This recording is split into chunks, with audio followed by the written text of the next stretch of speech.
নমস্কার বন্ধুরা, জয় মহাদেব, ভোলে বাবা কি জয়, জয় মা কালী কলকাতা ভাই। আজ কালনা ও গুপ্তিপাড়া ভবনের অভিজ্ঞতা আপনাদের জানাবো। সকাল সকাল কাটো লোকাল ধরে আমরা পৌঁছলাম কালনা, সেখান থেকে টোটো ধরে পৌঁছলাম 108 শিব মন্দির। ভোলে বাবা কি জয়। এখন আমি মন্দিরে যে শিব ঠাকুর আছে সাদা, সেখানে আমি এখন ঠাকুর নমস্কার করব। আপনারা কালনা স্টেশনের ওখানে অনেক টোটো পাবেন, যেগুলো 2-3 ঘন্টার জন্য ভাড়া করে আপনারা করতে পারেন সারা কালনা। কোথাও ভ্রমণের সময় অবশ্যই স্যানিটাইজার আর মাস্ক পরে যাবেন এই করোনাকালে। কালনা শহরের অন্যতম দ্রষ্টব্য স্থান হলো 108 শিব মন্দির, যেটি বর্ধমানের রাজা তীরচন্দ্র বাহাদুর নির্মাণ করেছিলেন। তিনি খুবই শিব ভক্ত ছিলেন। এই শিব ভক্তি থেকেই তিনি 108 শিব মন্দিরটি নির্মাণ করেন। এগুলো 1809 সালে মন্দিরগুলো প্রতিষ্ঠিত হয়। এই মন্দির চত্বরটি 2টি বৃত্ত বিশিষ্ট। বাইরের বৃত্তটি বড় আর মাঝখানের বৃত্তটি ছোট। বাইরের বৃত্তটি 74টি মন্দির আছে আর ভিতরটিতে 34টি মন্দির আছে।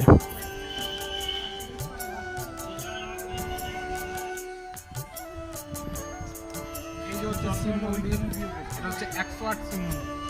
এটা দেখুন 108 শিব মন্দির। আমরা এখন আস্তে আস্তে চলেছি এই 108 শিব মন্দিরের মধ্যে যে ছোট বৃত্ত আছে সেই ছোট বৃত্তর দিকে। এই ছোট বৃত্তের মধ্যে সবই শুভ্র বর্ণের শিব আছে। আমরা এখন ছোট বৃত্তের মধ্যে প্রবেশ করব। আর এই ছোট বৃত্তের মধ্যে একটি বড় কুয়ো আছে, যেখান থেকে আপনি সব শিবলিঙ্গগুলিকে দেখতে পারেন। আর এই কুয়োটিকে একটি শিবের প্রতীক হিসাবে ধরা হয়। আর এই সুন্দর জায়গাটি আপনি ঘুরে ঘুরে দেখতে পারেন অনেকটা সময় ধরে, কারণ এটি একটি অন্যতম দ্রষ্টব্য স্থান। এই মন্দিরগুলোর গায়ে অনেক সুন্দর সুন্দর মহাভারত রামায়ণের আঁকা ছবি আছে।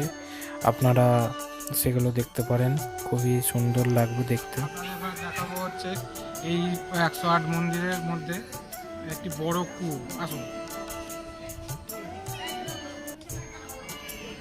এইটা হচ্ছে এই মন্দিরের মধ্যে একটা বড় কুয়ো আছে, ঠিক আছে? এর মধ্যে থেকে জল নিতে। কালনা এসে আপনারা প্রথমে 108 শিব মন্দিরটি দর্শন করে নেবেন, কারণ এটি 12:30টায় বন্ধ হয়ে যায়। জয় বাবা ভোলেনাথ কি জয়, জয় বাবা ভোলেনাথ। শিব মন্দিরগুলো, একটা শিব কালো, একটা শিব সাদা, ঠিক আছে? এর মধ্যে 108খানা আছে, আর আরও 4খানা আছে যেগুলো 108 শিব মন্দির ভালো করে ঘোরার পরে আপনারা যেতে পারেন তার পাশেই রাজবাড়ি। এই রাজবাড়িটি সকাল 7টা থেকে বিকেল পর্যন্ত খোলা থাকে। আর এই রাজবাড়ি ঢুকতে কোনো প্রবেশ মূল্য লাগে না। এর সামনে একটি বড় ফটক আছে, যেখান দিয়ে একটু আগে দেখলাম। এই ফটক দিয়ে আস্তে আস্তে ঢুকছি। এর মধ্যে বড় বড় লোহার গেট আছে, আর ফটকটি উচ্চতা প্রায় 14 ফুট। আমরা এখন কালনা রাজবাড়ির কমপ্লেক্স মধ্যে উপস্থিত হয়েছি। এবারে আমরা এই কমপ্লেক্সের মধ্যে দ্রষ্টব্য স্থানগুলোকে আপনাদের ঘুরে ঘুরে দেখাবো এবং তার ইতিহাস সম্বন্ধে বোঝাবো। গেট দিয়ে ঢুকেই বাঁহাতে পড়বে প্রতাপেশ্বর মন্দির, যেটি 1849 সালে রাজকুমার প্রতাপ চন্দ্রের স্ত্রী মৈষী প্যারী কুমারী দেবী নির্মাণ করেন। এর গর্ভগৃহে রয়েছে শিবলিঙ্গ এবং আপনারা দেখতে পাচ্ছেন এর গায়ে সুন্দর সমস্ত কাজ করা আছে। আর এটি উড়িষ্যার দেউল প্রকৃতির ভাবে তৈরি করা হয়েছিল এবং এই প্রতাপেশ্বর মন্দিরটি খুব সুন্দর। আপনারা অনেকটা সময় নিয়ে এই মন্দিরটা দেখবেন। এর গায়ে অসংখ্য সুন্দর সুন্দর কাজ করা রয়েছে। আপনারা এখানে শিবলিঙ্গ দেখতে পাচ্ছেন। এই শিব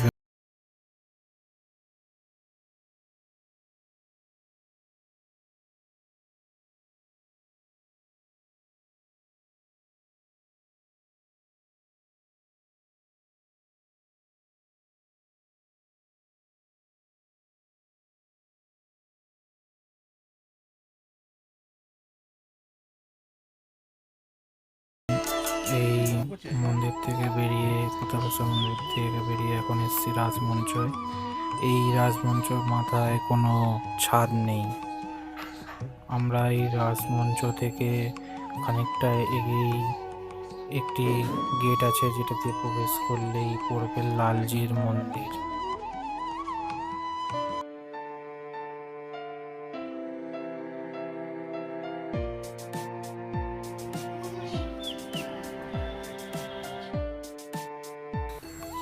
আমরা এখন লালজি মন্দিরের সামনে দাঁড়িয়ে আছি। এটি হচ্ছে প্রধান ফটক লালজি মন্দির ঢোকার। এর মধ্যে একটি পালকি রয়েছে, যেটি করে লালজি মাতাকে আনা হতো। এখানে পালকির সাথে আমি একটু দাঁড়িয়ে আছি, দেখতেই পাচ্ছেন।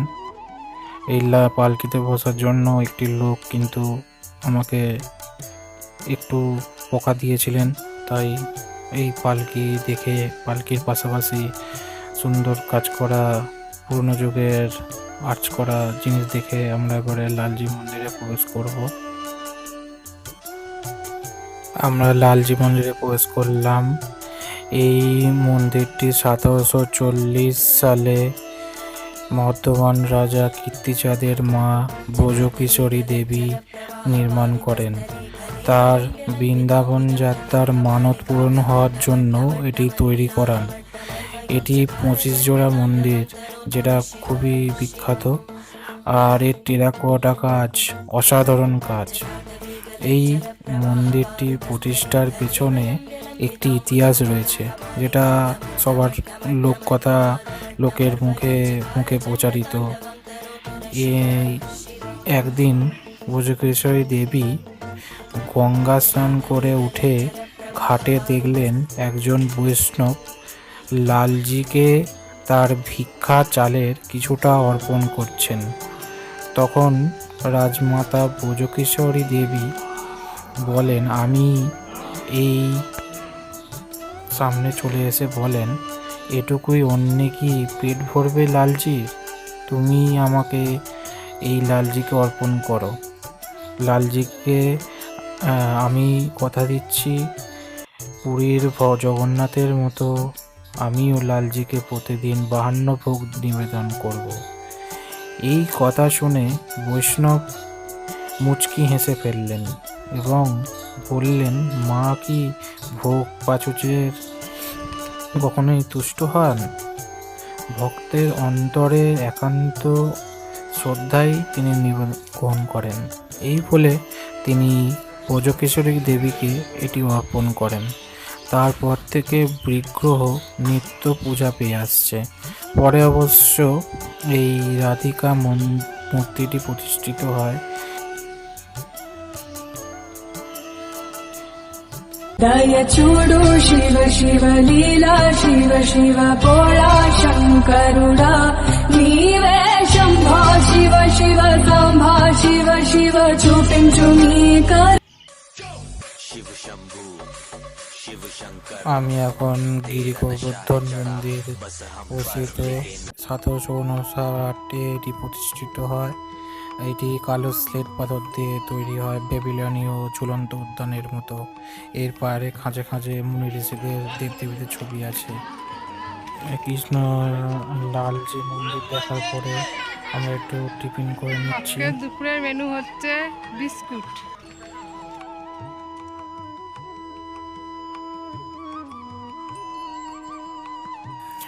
টিফিন করার পরে আমরা এই ফটক দিয়ে বেরিয়ে বাঁহাতে পড়বে কিছু পঞ্চরত্নের মন্দির। এগুলো ছোট ছোট মন্দির, তার সঙ্গে একটি মন্দির আছে। এই পঞ্চরত্ন মন্দিরগুলো ছোট ছোট মন্দির। এর পাশ দিয়েই যাব আমরা কৃষ্ণচন্দ্রের মন্দির। পঞ্চরত্ন মন্দির দেখার পরে কৃষ্ণচন্দ্র মন্দিরের দিকে হচ্ছে। আমরা এখন কৃষ্ণচন্দ্র মন্দিরে ঢুকছি। মন্দির ঢোকার রাস্তা।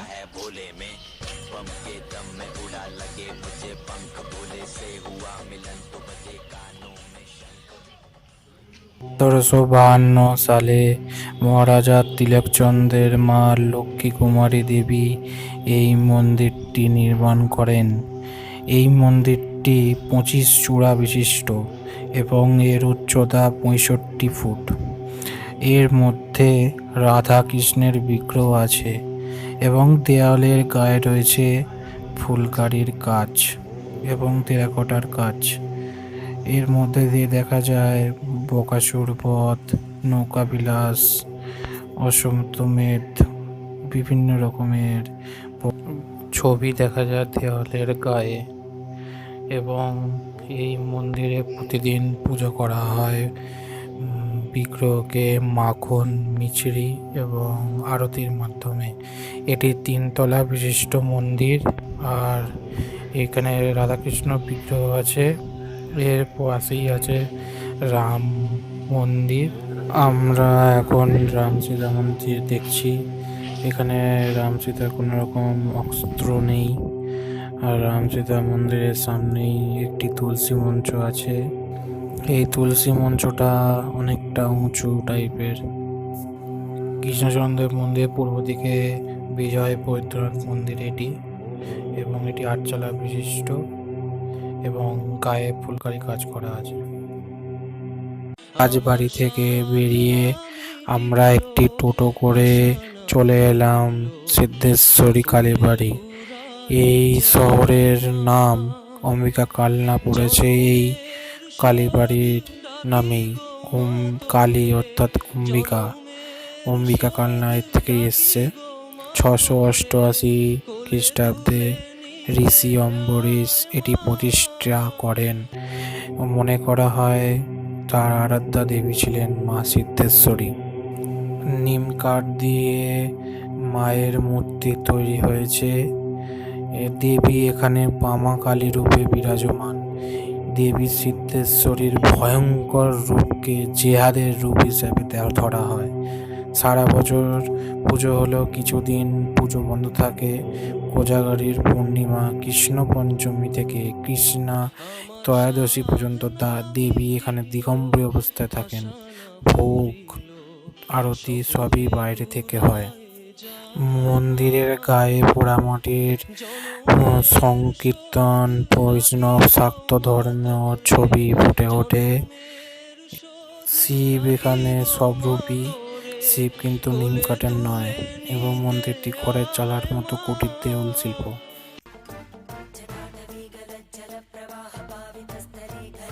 আমরা এখন সিদ্ধেশ্বরী কালী মন্দিরে আছি, যেখানে আগে নরবলি করা হতো। এই হচ্ছে সেই নরবলির জায়গা, যেখানে আগে নরবলি দেওয়া হতো, কিন্তু এখন নরবলি বন্ধ। এখন নরবলির বদলে শুধু ফল আর ছাগল বলি হয়। গোপালজির মন্দিরে প্রবেশ করবো। এটা হচ্ছে গোপালজির মন্দির, গোপাল ঠাকুর আছে। সিদ্ধেশ্বরী কালীবাড়ির পাশেই অবস্থিত গোপালজিউর মন্দির। 1744 সালে এটি তৈরি হয়। এটি পঞ্চবিংশতি টাইপের মন্দির। এখানে গোপালের পুজো হয় এবং মন্দিরের গায়ে সুন্দর কাজ করা আছে। আপনারা অবশ্যই দেখবেন গোপালজিউর মন্দিরটি একদম সিদ্ধেশ্বরী কালীবাড়ির পাশেই। এর পাশে একটি গাছপালা সুন্দর বাগান আছে। এরপরে একটি টোটো নিয়ে আমরা চলে গেলাম ভবা পাগলার আশ্রমে। ভবা পাগলা 1902 সালের 7 অক্টোবর ঢাকায় জন্মগ্রহণ করেন চৌধুরী পরিবারে।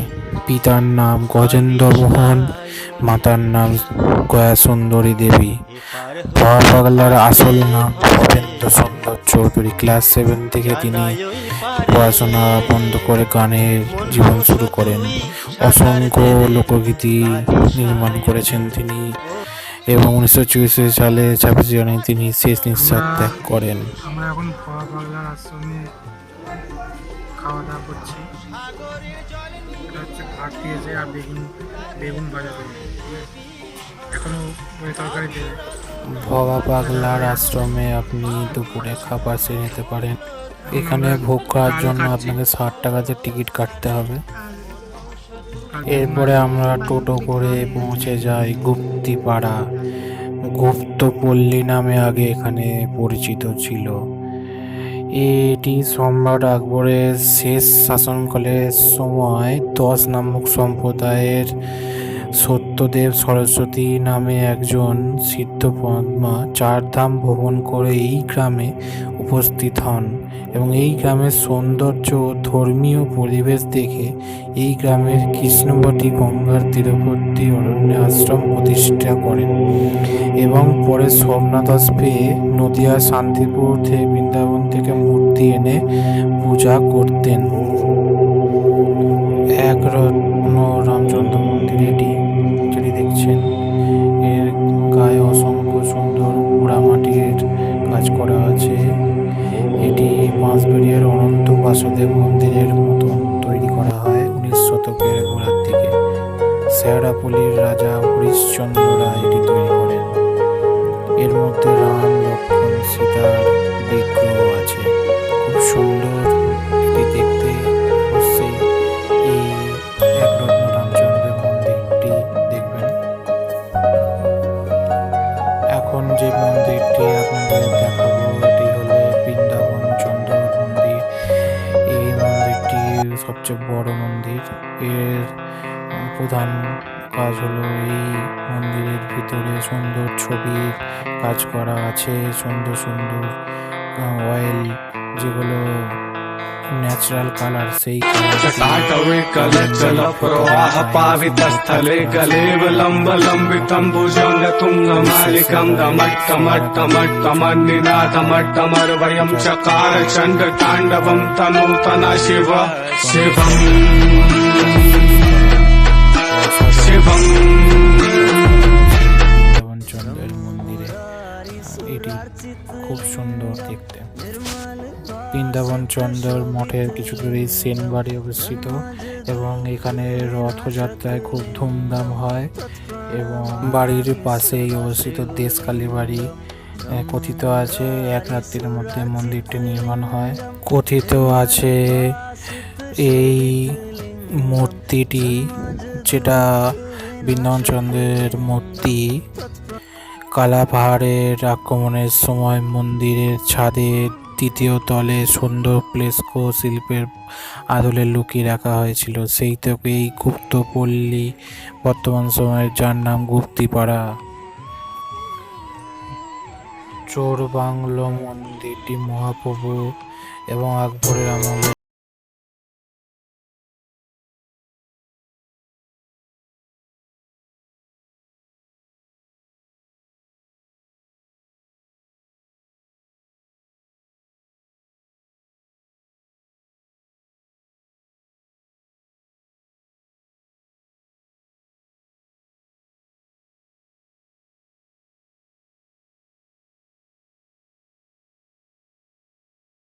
রীতি শুরু হয়। এখানেই প্রথম বারোয়ারি পুজো হয়। গুপ্তিপাড়ায় এলে এখানকার মিষ্টি কুপো সন্দেশ আপনারা খেতে পারেন নাগের দোকান থেকে। যেটি ভিডিওটি দেখার জন্য ধন্যবাদ। আজ এখানেই শেষ করলাম। ভিডিওটি ভালো লাগলে আমার চ্যানেলকে সাবস্ক্রাইব করবেন আর লাইক শেয়ার করবেন।